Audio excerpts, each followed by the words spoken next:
think what I'll do today is focus on this hand, shoulder, you know, deal with the other limbs later. But it's going to need some serious TLC, you know.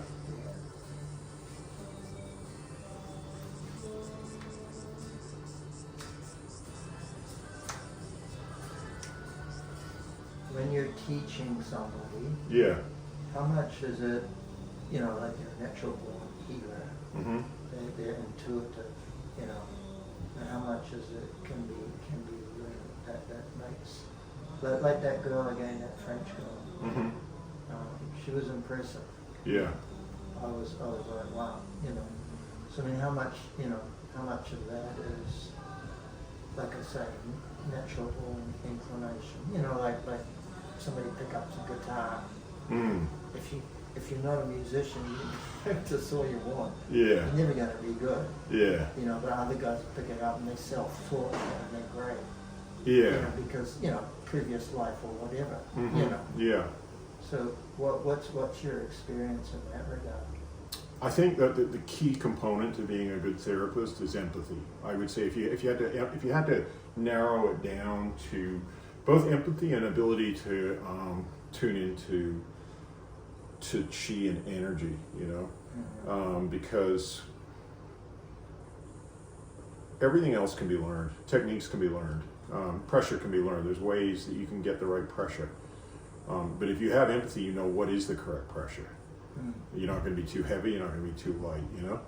Mm-hmm. So empathy, and when I say empathy, I don't just mean like caring for people, although I definitely think that's an intrinsic part of it. If you don't care for people, then your motivation's out the window. You know, your motivation's some sort of weird, like, you know, like I was saying about my first son, you know?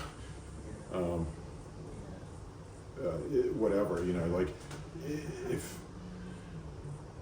if your motivation is there to help people, that is your key, right? And then it's got to be ability to go, what is the person? Or are we just dealing with a hunk of meat, you know? It's not, you know, so you need to recognize, in my opinion, as a spiritual kind of based massage therapist, you need to recognize the spirit in other people, you know, which is the whole basis of, you know, the Hawaiian word aloha or the Sanskrit word namaste. I recognize the spirit in you. And I think that is the fundamental thing, what's going to make a good massage therapist. I recognize the spirit in you and I care about you. And then the rest of it can be taught. But all those qualities of recognizing those subtle energies of the spiritual nature of another person, because at the deepest level we've got the spirit that's inhabiting the body. But then on covering that, we've got it's like gases or electricity, like you know, it's like, you know, some people use the word bad chi, but it's almost like between the layer of the physical and the soul level, you've got these subtle material levels, and some of that can be bad energy, okay, which we could call bad chi. Some people don't like the word chi, some people don't like the word energy, but English is very bad when it comes to terminology that's useful for what we're actually trying to do, which is to get rid of that subtle energy that manifests physically as tension. Okay, so it's like, it comes down to that question of what creates tension. Why does, you know, it's like, why is your shoulder tight here, you know? Like, shouldn't it just be all nice and loose, which is the goal, which is what, you know, trying to get rid of chronic residual tension is the goal of what we're trying to do. But that then comes down to that question of why are we tight, you know? And what is it that makes us tight? And to me, that's more of a subtle energy, like a gas, like electricity, or something in there that's creating tension. But it can also be emotional, which is also like a subtle material thing, you know? Some people like to use that thing, energy, you know, motion, energy and motion. I don't know about that, but it's interesting when you think about repressed emotion, you know? And what does that do? And, you know, people talk about in common, you know, everybody know, oh, stress creates disease, stress raises your blood pressure, you know? But how, why, you know? The actual mechanism isn't well understood. And what exactly is stress, you know? In some ways, stress is repressed emotion. It can be like frustration, it can be anger, it can be sometimes even like being polite to somebody when you want to tell them to fuck off, you know?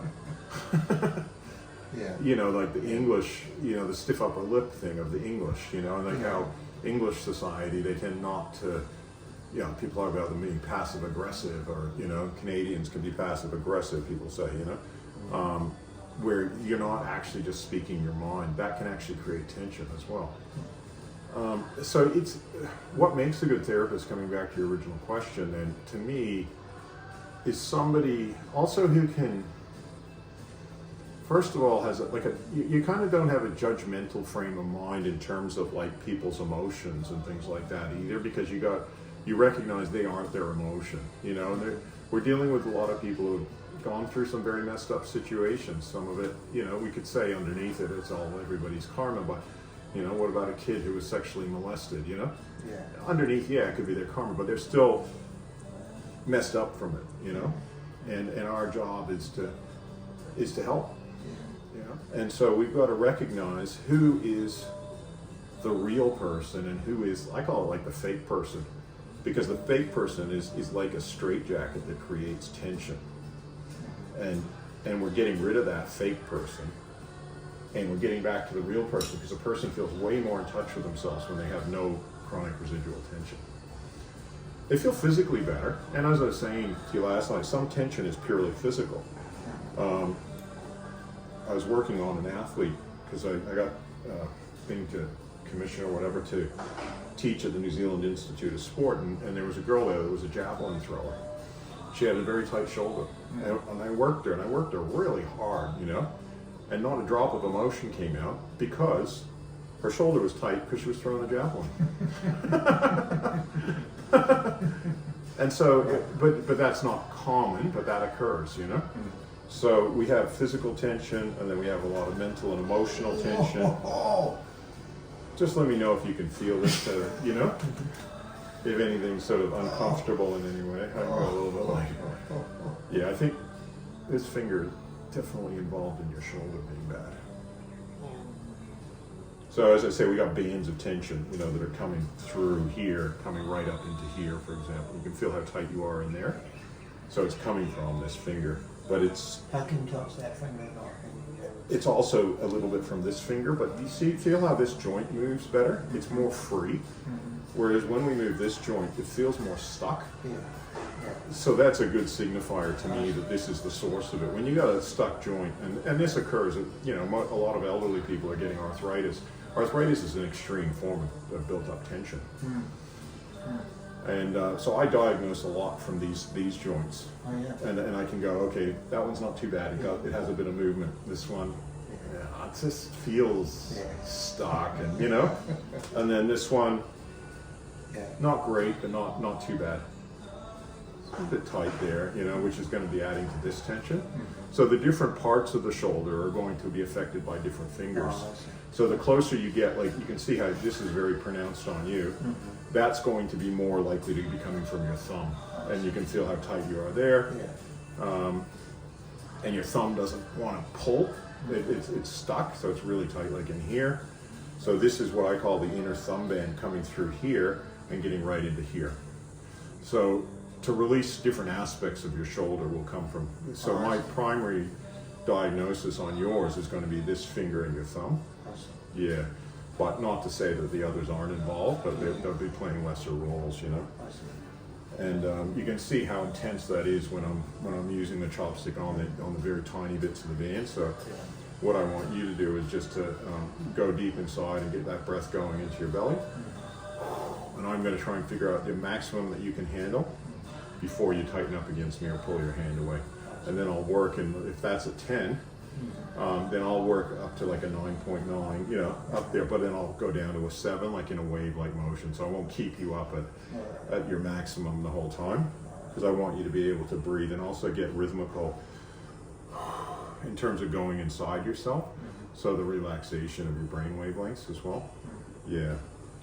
So we'll just, I'll try and tune in, because I know I was hitting there probably, you know, sometimes when we first work, and it's tight, we might, you know, hit an 11 or something, and then we got to kind of fine tune it a little bit.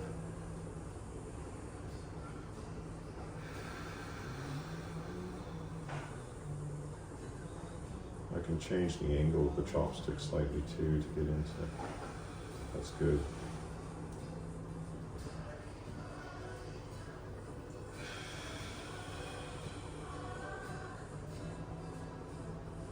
Thanks for bringing this music along too. It's beautiful. Yeah, it's nice. Yeah.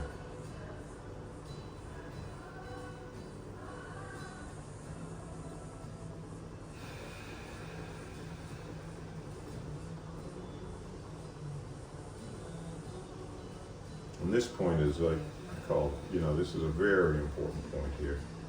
This is kind of the end of 4 different bands. We've got one coming here, one here, one here. And even though this band, we could say it starts here, but I think it also starts here and goes underneath the nail. So I usually hold that and just get a person to breathe into that. I'll move it slightly. It's about bringing awareness to this subtle energy, for want of a better word, we call it bad chi, but I'm not entirely happy with that, because chi means life force, and this isn't life force. It's almost like death force. It's stifling. It's like a gas that's suffocating somebody,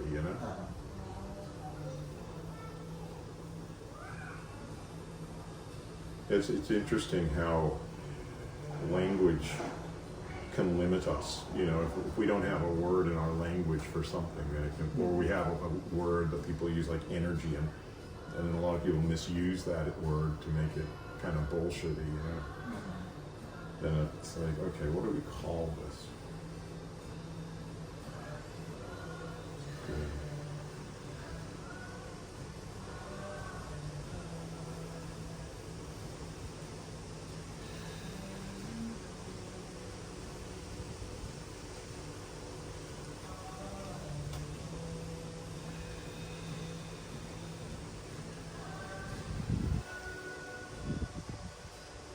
Feel even that point to me feels what I call charged. So I hold that, get you aware of that charge, and then you breathe it out.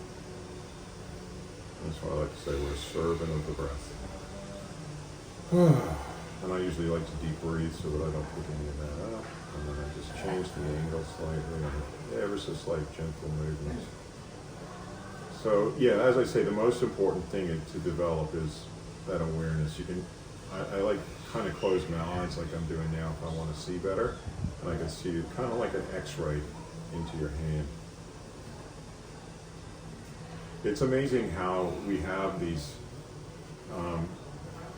undeveloped certain abilities sometimes, that sometimes people see as hocus pocus or bullshit, but actually, they're there, and that's why, for me, I don't even think that I had that when I first started massaging. I developed it, whether it was from a past life or not, but it wasn't like a gift I automatically had. Like the massage I'm doing now is very different than the massage I was doing 20, 30 years ago, as you know. So I think it's something that can be developed, and that's why I teach, I think people start at different, from different perspectives of their understanding or their ability to perceive chi and subtle energies, And I do think I always say to people, like in Ayurveda, we talk about having a sattvic lifestyle of, no intoxication and, because if you're drunk or something the night before, your ability to perceive isn't going to be as good, Even things like years ago when I used to smoke pot a bit, I remember massaging one time when I was stoned, and I felt like I just completely was picking up so much energy and merging, and it was all a bit too, I didn't have good protection, and it wasn't, so I don't ever take intoxicants, and I also think that the sattvic idea of not eating meat and chicken and fish and eggs and stuff like that is also good for developing perception of chi. So I think the more harm you do, then the more you can become insensitive to the suffering of others. Having said that, it's blowfly season, and I do kill a lot of blowflies, so there's self-defense is there. But like killing cows and, like here on our property here in Australia, we get a lot of wallabies and stuff, and they're actually very gentle creatures, And I think just, you know, the whole idea of ahimsa, which is strong in Hinduism and Buddhism, of not harming others, you know, is very important. And I think that all of it takes, for me, that's all been important on my ability to sense and perceive the subtle energies of life. And I find it fascinating. It's not because, you know, recently, you know, I had to more intellectualize my knowledge by getting my massage license in Missouri, you know. And I was like, you know, from my perspective, it's not so important what we name the muscles. It's more important what we can perceive, you know. So there's a head approach to learning massage, or intellectual approach, and then there's a feeling approach. And I tend to be more in the feeling approach side of things, which is also following the traditional Asian approach where they blind people used to massage because they actually can develop the ability to see certain things, you know.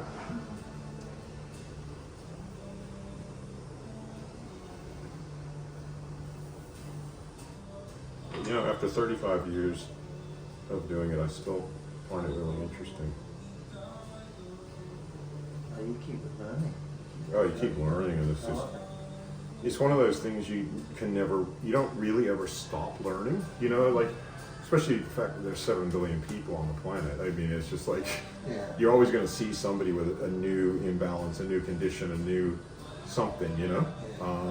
So you can never feel like you've learned everything, because people are different, and that's what makes it always interesting. I wouldn't say I love it all the time, but, you know, I was talking to you earlier about the concept of the green light, yellow light, red light, somebody who's actually open. It's far more, I like working on people that are, just give me that permission to kind of go, hey Brandon, you know, I'm tight and I want to get loose, help me, you know, let's work together. And as I get older, I don't have time for people that don't know what they're there for, or, you know. Or the worst is when you have repressed emotions like anger, and then you access it and they blame you for it, you know? You made me angry. Yeah, it's just horrible. It's like, no, you know, people think you're a punching bag, you know? It's like, no, that's not my job. I didn't create this tension in your body. I'm here to get rid of it. And you know, I'm working with the person. Like I say, I don't like to work over a 10 with people, you know. If I do, I like to scale it back and go, oh, okay, sorry, we might have gone a bit more. But the more I can work, the deeper I can work, obviously, the quicker I can get stuff done. So that's why I like to get people to work at their maximum so that we get better results.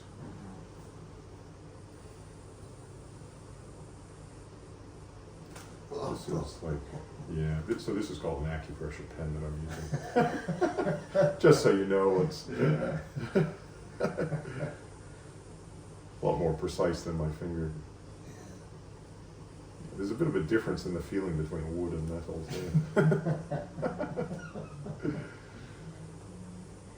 How's that, about a 9? That's it, not too bad. Not Once too you bad. get away from the joint, It's not too bad.